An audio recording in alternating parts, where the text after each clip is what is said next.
अस्सलाम वालेकुम स्टूडेंट्स। उम्मीद है कि आप खैरियत से होंगे और अपनी ऑनलाइन स्टडीज़ जो है वो इंशाल्लाह एंजॉय कर रहे होंगे।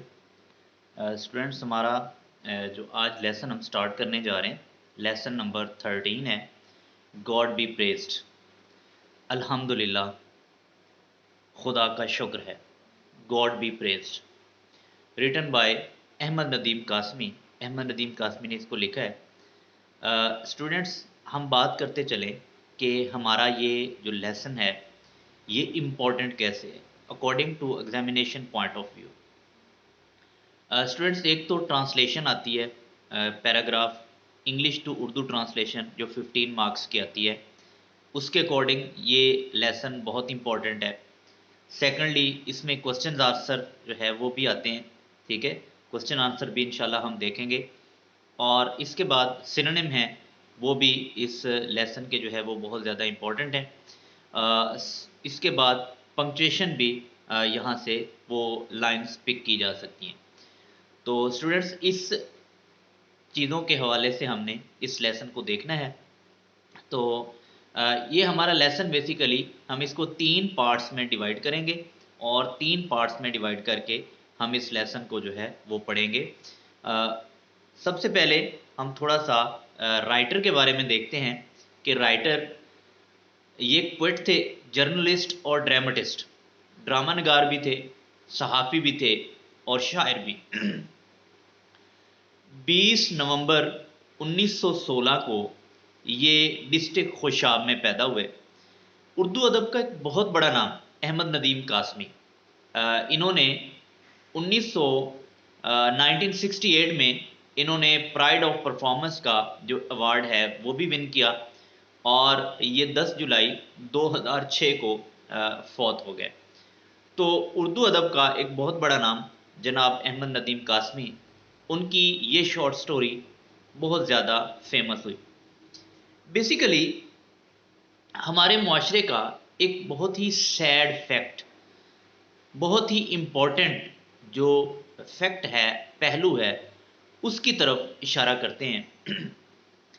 हमारे मुआशरे में जो मौलवी हजरात होते हैं, हमारे इमाम मस्जिद होते हैं, यूजुअली हम उनकी प्रॉब्लम से हम अनअवेयर होते हैं, उनसे हम आगाह नहीं होते। तो इस लेसन में जनाब अहमद नदीम कासमी साहब ने उनके प्रॉब्लम्स को हाईलाइट करने की कोशिश की है कि एक जो इमाम मस्जिद होता है, हम उनके पीछे नमाज़ें पढ़ रहे होते हैं, हम उनसे दीन सीख रहे होते हैं, लेकिन एक्चुअली उनकी प्रॉब्लम्स क्या हैं इससे हम टोटली अनअवेयर होते हैं। एक और इसका जो पहलू है इस स्टोरी का वो ये है कि बेटी डेफिनेटली खुदा की रहमत है, लेकिन जिस बाप की बहुत ज़्यादा बेटियां हों तो वो किस कदर परेशानी में मुब्तला रहता है। हमारे इस सोसाइटी के अकॉर्डिंग इसमें चलना कितना मुश्किल हो जाता है और क्या क्या प्रॉब्लम्स जो है वो वालिद फेस करता है। स्टूडेंट्स, आप देखेंगे फर्स्ट लाइन में हम इसकी रीडिंग भी करते हैं और इसके इम्पोर्टेंट जो सिनोनिम हैं वो भी यहाँ पे मेंशन है, उनको भी आप डेफिनेटली जो है वो देखेंगे। बिफोर हिज मैरिज, मौलवी अबुल बरकात एलियस अबुल, अपनी शादी से पहले मौलवी अबुल बरकात, उसका एक्चुअल नेम मौलवी अबुल बरकात उर्फ अबुल उर्फ मौलवी Abul use to live in comfort, बड़ी आराम की जिंदगी गुजार रहा था, बड़ी आसाइश में रह रहा था।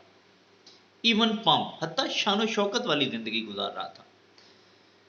ऑन हिज हेड, उसके सर के ऊपर, ही वोर अ लाइट ब्राउन, एक हल्की खाकी टर्बन, एक पगड़ी पहनता था। नोन एज मशदी लुंगी, जिसको मशदी लुंगी कहा जाता था। अपने सर के ऊपर वो एक हल्की भूरे रंग की, खाकी रंग की वो एक पगड़ी पहनता था जिसको मशदी लुंगी कहा जाता था। Because it originally came from Mashhad in Iran, ये वाकई, क्योंकि ये लुंगी जो है वाकई ईरान के शहर मशहद से आई थी। ये आपके इंपॉर्टेंट एमसीक्यूज बनेंगे, जो कॉम्प्रीहेंशन के एमसीक्यूज आते हैं कि उसकी टर्बन का नाम क्या था, वो मशहद ही लूंगी, और ये मशहद किस कंट्री का सिटी है, तो ईरान का। The gilded tip of his cap, उसकी आरास्ता की गई, सजाई गई टिप, उसकी चोटी, ऑफ हिज कैप, उसकी टोपी की, यूज टू शाइन ब्राइटली, बड़ी उम्दगी से चमकती थी, बड़ी तेजी से चमकती थी, बड़ी शानदार तरीके से चमकती थी। अबव द टर्बन, उस पगड़ी के ऊपर, पगड़ी की टोपी के ऊपर वाला सिरा जो है वो बड़ी जबरदस्त तरीके से, बड़ी चमकदार वो हुआ करता था। ही ऑलवेज कैरिड, वो हमेशा उठाए रखता था, अ वॉकिंग स्टिक, एक चलने वाली छड़ी, एक चलने वाली छड़ी वो हमेशा उठाए रखता था। अ सॉर्ट ऑफ सेप्टर, जो कि एक किस्म की शाही छड़ी होती थी, with decorative bands of brass and gilt, इसके ऊपर पीतल और सुनहरी पट्टियां जो है वो लगी होती थी। फॉर हिज हेयर, अपने सर के लिए वो क्या करता था, ही यूज्ड फ्रेग्रेंट ऑयल, वो खुशबूदार तेल इस्तेमाल किया करता था। इट्स स्वीट पंजेंट स्मेल, इसकी भली लगने वाली तेज बू, यानी उस जो ऑयल है खुशबूदार, उसकी भली लगने वाली तेज बू जो है, लिंगर्ड, ये फैल जाती थी, स्प्रेड, फैल जाती थी, इन द विलेज, गांव में, लेन्स, गलियों में, गांव की गलियों में ये फैल जाती थी। When ever he walk through them, जब कभी वो उनमें से गुजरता था, जब मौलवी अबुल बरकात अपने गांव की गलियों से गुजरता था तो ये खुशबू उसमें फैल जाती थी। इंपॉर्टेंट सिनोनिम आप यहां पे देख रहे हैं। मौलवी Abul had slightly bulging eyes, मौलवी अबुल की हल्की सी उभरी हुई आंखें थी। बल्जिंग क्या होगा, swollen, projecting, spending, inflating. On his fingers, अपनी उंगलियों में, ही वोर सिल्वर रिंग्स, वो चांदी की अंगूठियां पहनता था।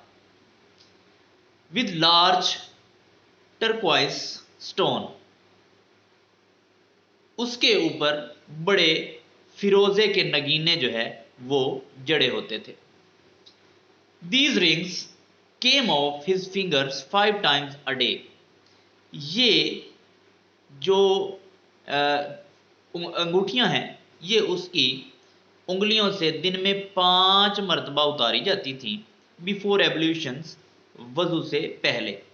And yet no change was ever observed in the order in which they were war, हता कभी भी कोई फर्क महसूस नहीं किया गया उस तरतीब में जिस तरतीब से वो उसकी उंगलियों में पहनी जाती थी, यानी हमेशा जिस तरह वो उतारता था उसी तरतीब से वो दोबारा पहनता था। एवरी ईद, हर ईद पर, आफ्टर हिज सरमन, अपने खुतबे के बाद, whenever the cotton bag containing from 150 to 200 rupees collected from the डेवोटीज,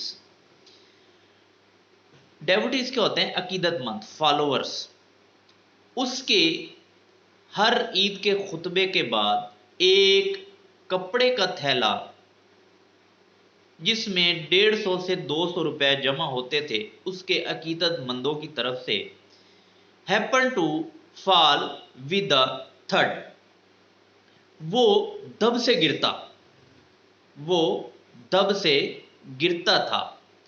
he distributed 40 to 50 rupees, वो 40 से 50 रुपए तकसीम कर देता था।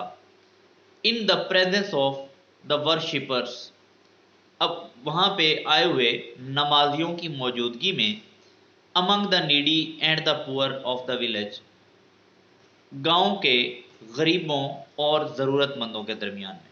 ये भी आपका इम्पोर्टेंट जो है वो सिनोनिम बन सकता है कि कितने पैसे जमा होते थे, ये 150 से 200 रुपए जमा होते थे तो वो कितने पैसे डिस्ट्रीब्यूट कर देता था? वो तकरीबन 40 से 50 रुपए जो है वो डिस्ट्रीब्यूट कर देता था। ये आपका इंपॉर्टेंट एमसीक्यूज बन सकता है। After each such act he use to say, हर ऐसे काम के बाद वो अक्सर ये कहता था, please don't pray for me, बराए मेहरबानी मेरे लिए दुआ ना करें, इसके लिए मेरा शुक्रिया अदा ना करें, मेरे लिए दुआ ना करें। रिमेंबर द बेनेवलेंट अलमाइटी अल्लाह, उस खुदा कादरे मुतलिक को याद करें, उसकी याद में रहें। If he creates insects in stones, अगर वो किसी पत्थर में भी कीड़ा पैदा करता है, he supplies their food there too, वो वहां भी उसका खाना मुहैया करता है। Please do not bless me, बराए मेहरबानी मुझे दुआ मत दें, मुझे दुआ मत दें। What has he not blessed me with, उसने मुझे क्या कुछ से नहीं नवाजा, उसने मुझे क्या कुछ नहीं नवाजा। हेल्थ, सेहत दी है। पीस ऑफ माइंड, ज़हनी सुकून दिया है। फ्रीडम फ्रॉम केयर, परेशानियों से आज़ादी दी है। यहाँ केयर का क्या मतलब होगा? परेशानियों से। आई हैव एवरीथिंग, मेरे पास हर वो चीज़ है। वन कैन डिज़ायर, जिसकी कोई ख्वाहिश करता है। I don't need anything more from his unlimited treasure of divine blessing, मैं उसकी लामहदूद रहमतों के ख़जाने से और मुझे किसी चीज़ की ज़रूरत नहीं है। स्टूडेंट्स, ये आखिरी जो 3-4 लाइनें हैं, यहाँ आप देखेंगे कि ये इम्पॉर्टेंट हैं आपकी पंक्चुएशन के लिहाज से। अगर आप यहाँ से देखें, आफ्टर ईच सच एक्ट, यहाँ से लेकर के ये ब्लेस्ड मी विद, यहाँ तक ये इम्पॉर्टेंट फील होता है जी। लाइक द चिल्ड्रन, बच्चों की तरह, who came in quick succession, जो तेजी से, तवातर से आए, यानी बच्चों की तरह जो उसके तेजी से बच्चे आए, यानी बच्चे पैदा हुए। The times too had changed fast, वक्त भी बहुत तेजी से बदल गया, यानी बच्चे भी उसके जितनी तेजी से आए उतनी तेजी से ही वक्त उसका बदल गया। A pair of shoes for his first born Mehrunnisa, अपनी पहली पैदा होने वाली बेटी मेहरुन निसा के लिए जूतों का एक जोड़ा। यहाँ पे आपका इंपॉर्टेंट एमसीक्यू बन सकता है कि पहली बेटी क्या पैदा हुई, उसका नाम क्या था? Mehrun Nisa. Had cost 1 rupee, उसकी कीमत 1 रुपए थी। For his youngest daughter he was now asked to pay 6 rupees for a pair, अब सबसे छोटी बेटी के लिए जब वो जूता खरीदने लगा तो उससे 6 रुपए मांगे गए। वेन ही कंप्लेंड, जब उसने शिकायत की, द शू मेकर सेट, तो मोची ने कहा, मौलवी ji, I didn't charge more for your sake, मैंने तुम्हारी इज्जत की खातिर, तुम्हारी इज्जत करते हुए तुमसे ज्यादा पैसे नहीं मांगे। Had it been someone else, अगर तुम्हारी जगह कोई और होता, I could easily have wangled 10 rupees, मैं 10 रुपए बड़ी आसानी से हथिया लेता। वैंगल्ड क्या होगा? हथियाना। मैं बड़ी आसानी से 10 रुपए जो है वो हथिया लेता अगर तुम्हारी जगह कोई और होता। तो वैंगल क्या होता? अर्न, गेट, गेन, ये इसके सिनोनिम हो सकते हैं। The cost of leather has gone sky high, चमड़े की कीमत आसमानों से बातें कर रही है। Prices have risen so suddenly that it seems as though all the cows and buffaloes in the country have been dispatched to Mount Caucasus, ऐसा लगता है कि चमड़े की कीमतें इतनी तेजी से बढ़ी हैं, ऐसा लगता है कि मुल्क की तमाम गायें और भैंसें जो है वो को काफ भेज दी गई हूं। My cost price is 512। मेरी जो लागत है वो इस पे कितनी है, 5 रुपए 12 आने हैं। 512 का क्या मतलब, 5 रुपए 12 आने मेरी अपनी ये कीमत खरीद है, इस पे बनाने की कीमत है। बिलीव मी, मेरा यकीन करो, माई प्रॉफिट इज ओनली 4 आनाज। मेरा जो प्रॉफिट है, मेरा जो मुनाफा है वो सिर्फ 4 आने। कम ऑन, चले मौलवी साहब, डोंट लुक डिसअपॉइंटेड, इतने मायूस मत दिखाई दो, एंड प्रे, और दुआ करो, don't give me even that 4 आनाज बिट। चले तुम मुझे वो 4 आने भी मत दो। अब परेशान मत हूँ, अफसुर्दा मत हूँ, मुझे वो 4 आने भी आप छोड़, मैं आपको छोड़ देता हूँ, वो भी मुझे ना दो। I will charge only what I have spent for these dainty shoes. मैं सिर्फ तुमसे वही पैसे ले लेता हूँ जो मैंने इन नफीस जूतों पे लगाए हैं। डेंटी क्या होगा, delicate, pretty, lovely, fine, decent, ठीक है। ये मैंने जितने पैसे लगाए हैं इन नफीस जूतों पे मैं उतने ही ले लेता हूँ। इफ़ आई एम लाइंग, अगर मैं झूठ बोल रहा हूँ, the curse of Allah be on me, मुझ पे खुदा की लानत पड़े, and may I be drowned in some pond, और मैं किसी तालाब में गिर के मरूं। May I even be deprived of a decent burial, हत्ता कि मैं अच्छी तजहीज़ व तकफीन से भी महरूम हो जाऊं। यानी जैसे हम कहते हैं कि खुदा मुझे जनाजा नसीब ना करे, खुदा मुझे कब्र नसीब ना करे, तो वो मतलब दुनिया इतनी चेंज हो गई कि वो अपने कारोबार के लिए मौलवी साहब से ऐसी बातें करने लगा। If it were possible to get the necessities of life from the heavens through prayers, अगर दुआओं के ज़रिए आसमान से ज़िंदगी की ज़रूरियात का हसूल मुमकिन होता, मौलवी Abul would have prayed to Allah for a pair of shoes for his उम्दा। तो मौलवी अबुल अल्लाह से अपनी उम्दा, उम्दा उसकी सबसे छोटी बेटी का नाम है, अपनी उम्दा के लिए आसमान से अल्लाह से दुआ करके जूता मंगवा लेता। अगर आसमान से ज़रूरियात ज़िंदगी का हसूल मुमकिन होता तो वो अपनी बेटी उम्दा के लिए मौलवी अबुल जो है वो दुआ करके जूता मंगवा लेता। The youngest in the family, जो ख़ानदान में सबसे छोटी थी। एट नाइट, रात के वक़्त, ही कंसल्टेड हिज वाइफ, उसने अपनी बीवी से मशवरा किया।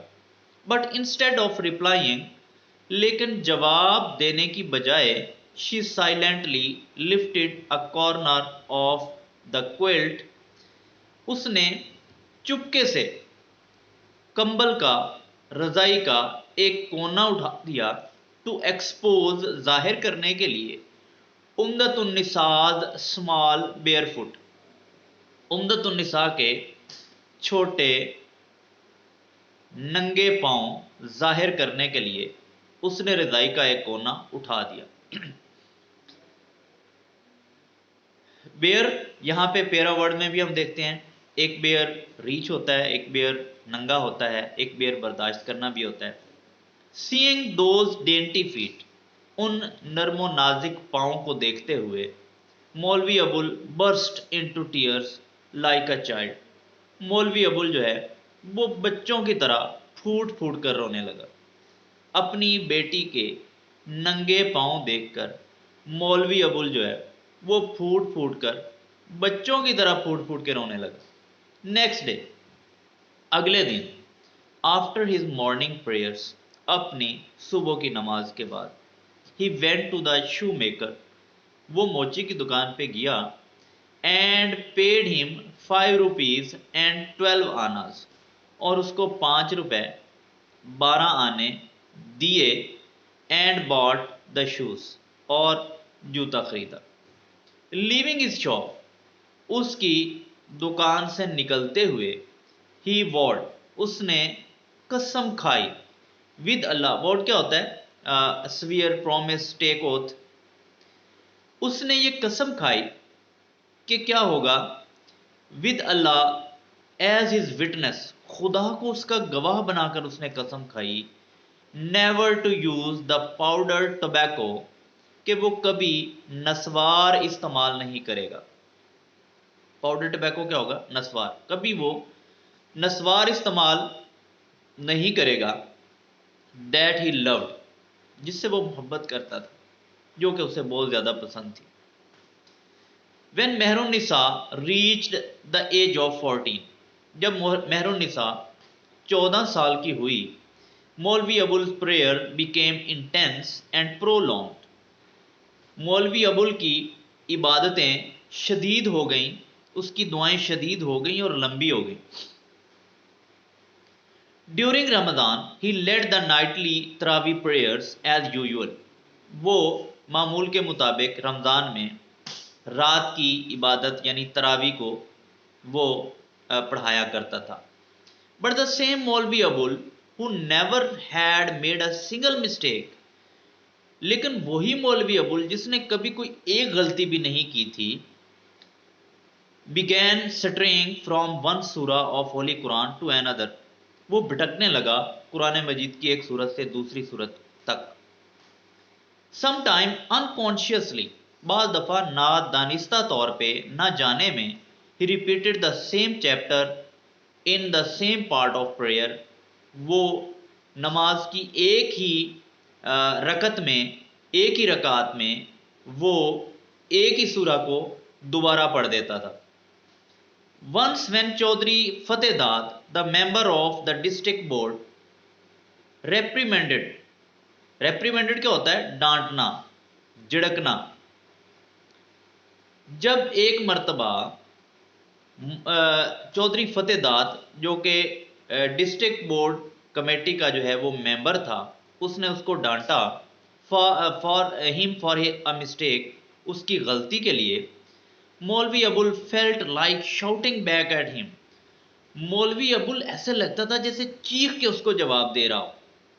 You have a whole row of boys, तुम्हारे पास लड़कों की एक लंबी कतार है Chaudhary Sahib. Had you also been blessed a daughter, अगर आपकी एक भी बेटी होती, then you would understand why I repeated a chapter of holy book twice, तो तुम समझ जाते कि मैं कुरान मजीद का एक ही जो सूरा है उसको बार बार क्यों रिपीट करता हूँ।